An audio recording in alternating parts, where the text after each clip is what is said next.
Hey, it's Sean and Stella. When we're outside, the Haggerty Center for the Arts.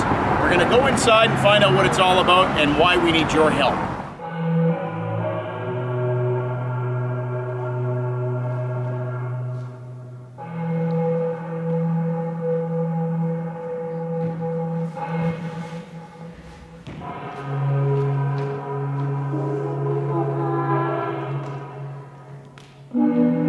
Hi there, we are at the Haggerty Center for the Arts here on 118th Avenue, and this is our new friend, Raymond.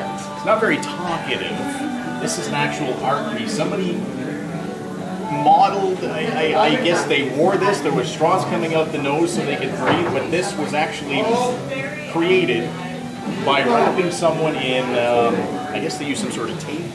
And then it looks like paper mache. And but look at the detail here. There's like hair. I don't know if you can see that, if it does it justice. This has more hair than Larry Donahue. Coming up on May 7th on 790 CFCW, we want to help stock the shelves. And this is where we need your help. Right now we are at the Haggerty Center for the Arts. We're looking at some beautiful artwork pieces here.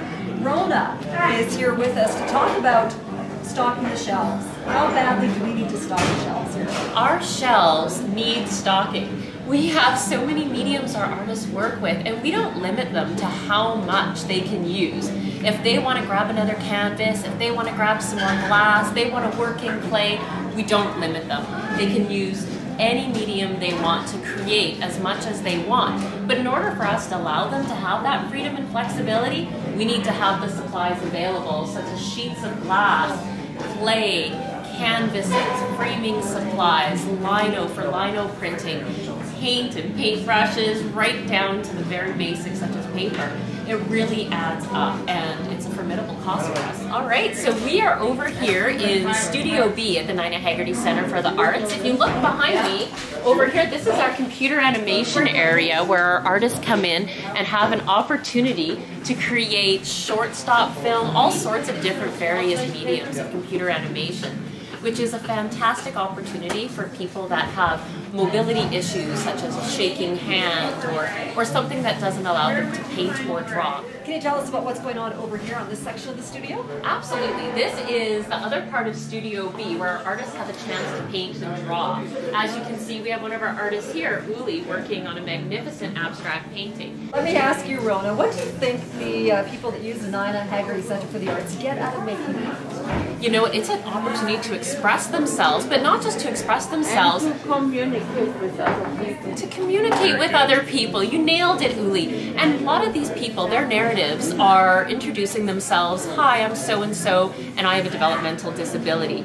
Now they're going out in the community and they're introducing themselves as, hi, I'm an artist. Hi, I'm a sculptor. I'm a computer animator. It changes that narrative they're giving people about their lives. Yeah, we see a lot of growth here. Both creative growth, you know, like people who maybe start off making rainbows because that's a safe and comfortable way to make things, and then they exhaust those possibilities and start moving into ceramics, learning something new about themselves. The other reality of the studio is that people are happy, they feel good about what they're doing, they have great days here, which maybe isn't always everyone's experience, but I think over 10 years, 12 years now, we've really demonstrated that when you have faith in people and you believe they'll do great work, that'll happen. So we're here in the textile room here, and we're here with Wendy, the executive director, to talk about funding. Where does the majority of the money come from?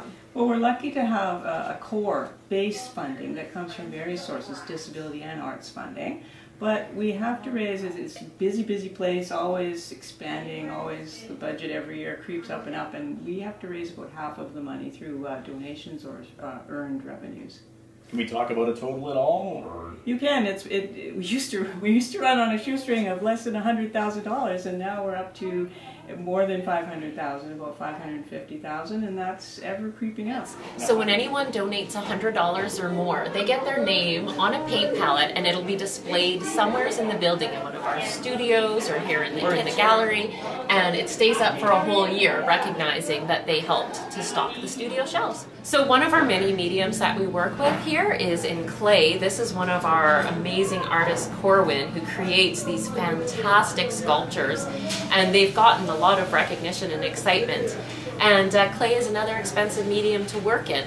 But what we do is when one of our artists sells some of their artwork through our gift shop or through an exhibition, they get 50% of the money, which is really nice for a lot of artists to have an opportunity to make some money outside of the regular fixed incomes.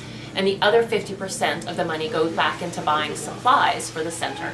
Is there anywhere around town where people might see this artwork displayed other than here at the center? Absolutely. We put our artists' artwork out wherever we can. Our artists have had their artwork displayed at the Art Gallery of Alberta, in the St. Albert Profiles Gallery, the Edmonton Public Library, Steep's Tea House, and many various restaurants and facilities. And how proud the artist must be to say, hey, you know what, my stuff's hanging at one of those places. And the pride is enormous. Oh, it's yeah. a huge opportunity to actually be able to display your artwork and have people from the community come out and see it.